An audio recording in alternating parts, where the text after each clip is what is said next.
The Force will be with you. Always.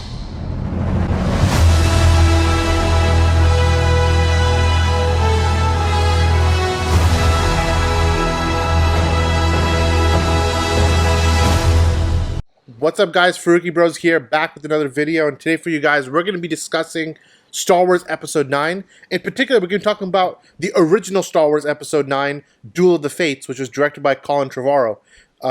Now, a lot of it has been said about Star Wars. Obviously, as every Star Wars film comes out, there's a lot of controversy around it.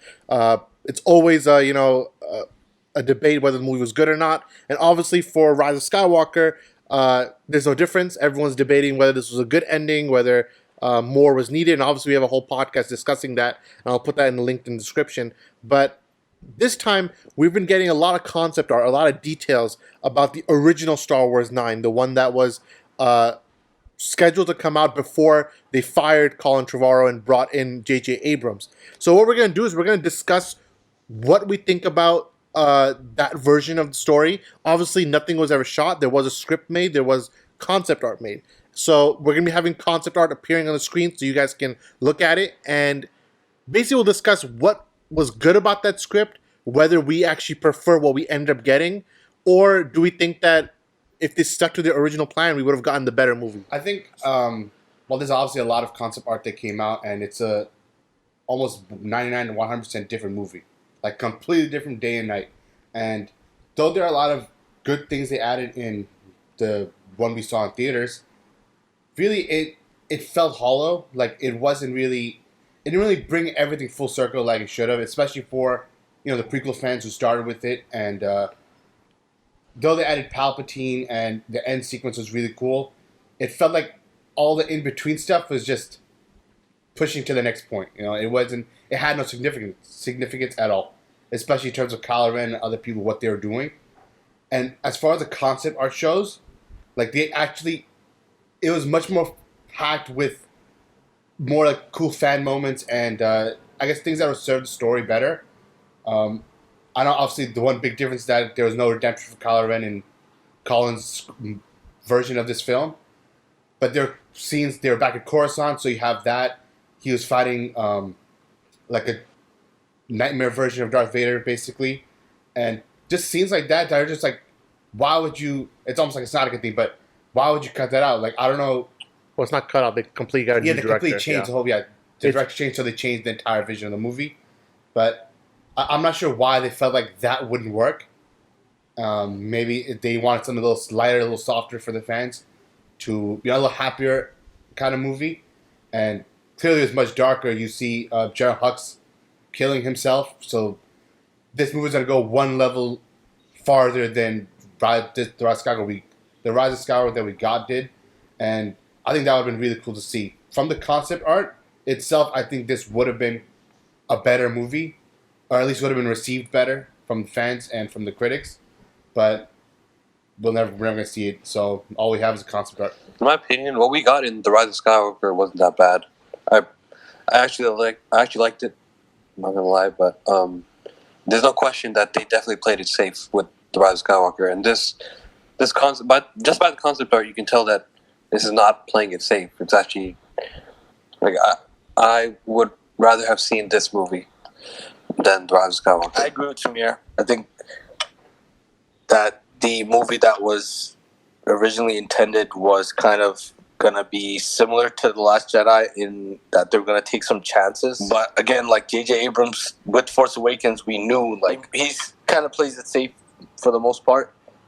I think Palpatine being added back was kind of the one thing that, for prequel fans at least, was kind of cool. And obviously he's like the big bad guy in the whole universe, like, it's probably the worst. So, like, I'm thinking of it in the sense that, like, imagine if J.J. Abrams, like, if we got concept art for The Rise of Skywalker and we actually got to see this movie, how we would feel about, like, oh, I think it was a better culmination story, like what we got in Rise of Skywalker. I think that this movie would have been a better film. Like, we probably would have enjoyed it more. It's more crazier.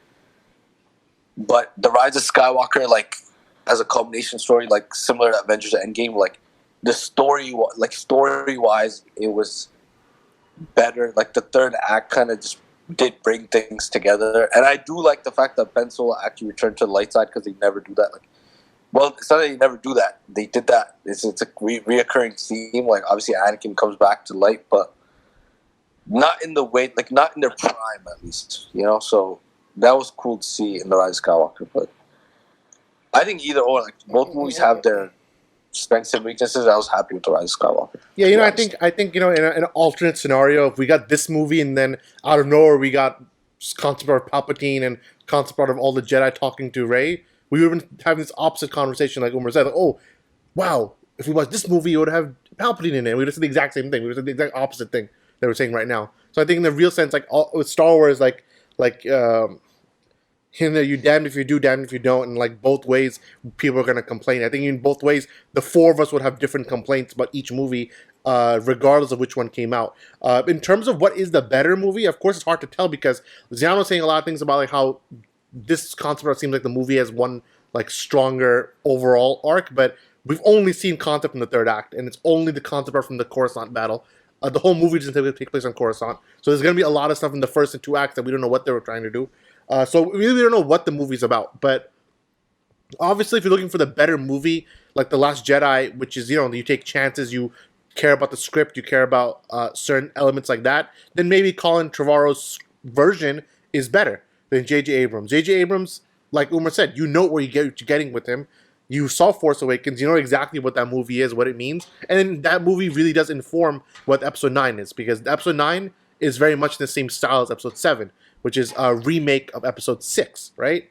That's what JJ does. He does homages. He likes redoing other movies, right? So, like, of course, Ben Solo is going to come back to the light side because that's what happened to Anakin Skywalker in Episode 6. Of course, Palpatine was going to be the main villain because he was the main villain in Episode 6. So, and then a lot of the same things with Rey happens too. But in this movie, there's a couple of things that I do like. I thought it's very risky to kill R2-D2. I think that's a very insane thing to do. I think Rey training with Luke Skywalker more carefully is very interesting. Like, and there's a scene where Luke Skywalker's Force Ghost grabs Kylo Ren's lightsaber.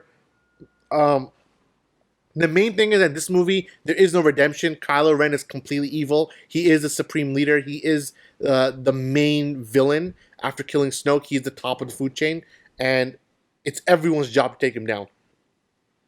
So, would that have been a better movie or not? I don't know. It's hard to tell. He tried to kill he killed his dad. He attempted to kill his mom in the last movie. Like, he got redeemed, but it's kind of wonky. Yeah. Like, I personally, like Umar, I liked him getting redeemed. I mean, Anakin killed kids, and we were okay with him getting redeemed too. So listen, Anakin, he was blinded because he was so desperate to save his wife. Yeah, but he would kill anybody. Yeah, but that's too much. What does Kylo Ren want? They never explain. It's too much to kill kids. They never explain what Kylo Ren wants. Yo, Loki's God's right. Kylo Ren wants to be like his grandfather. We just know the first thing. Well, yeah, which they didn't even mention in Rise of Skywalker. But he got pissed because he thought Mark Hamill tried to kill him. He thought Luke Skywalker was going to kill him. So does it take over the galaxy? Yes. What do you guys think about Star Wars Episode 9 Duel of the Fates? Do you like it more than Rise of Skywalker? Do you think we actually were better off getting Rise of Skywalker? Honestly, there's a whole nother discussion we could have had, which is the JJ cut of Rise of Skywalker, because apparently there was a whole half an hour of content that JJ wanted that didn't make it in. So who knows what the better movie would have been. JJ has a whole amount of there's so many scenes we saw of him of Kylo Ren visiting the Jedi Temple on Coruscant, which means Coruscant was going to roll in Rise of Skywalker also. That got removed. They removed an entire subplot of Kylo Ren going to Mustafar, going to Darth Vader's castle, and in Darth Vader's castle finding it. They took all of it out and they made it easy, you know? And then things like that. So these are small little things that we got cut out from that movie. So I think even Rise of Skywalker could have been better if Disney was more director friendly. Either way, what do you guys think about all this? Do you have any preference of what kind of Star Wars 9 you wanted? Let us know in the comments below. From myself, from Zayan, from Umar, and from Samir. This is the Faruqi Bros. We'll see you next time. Peace out.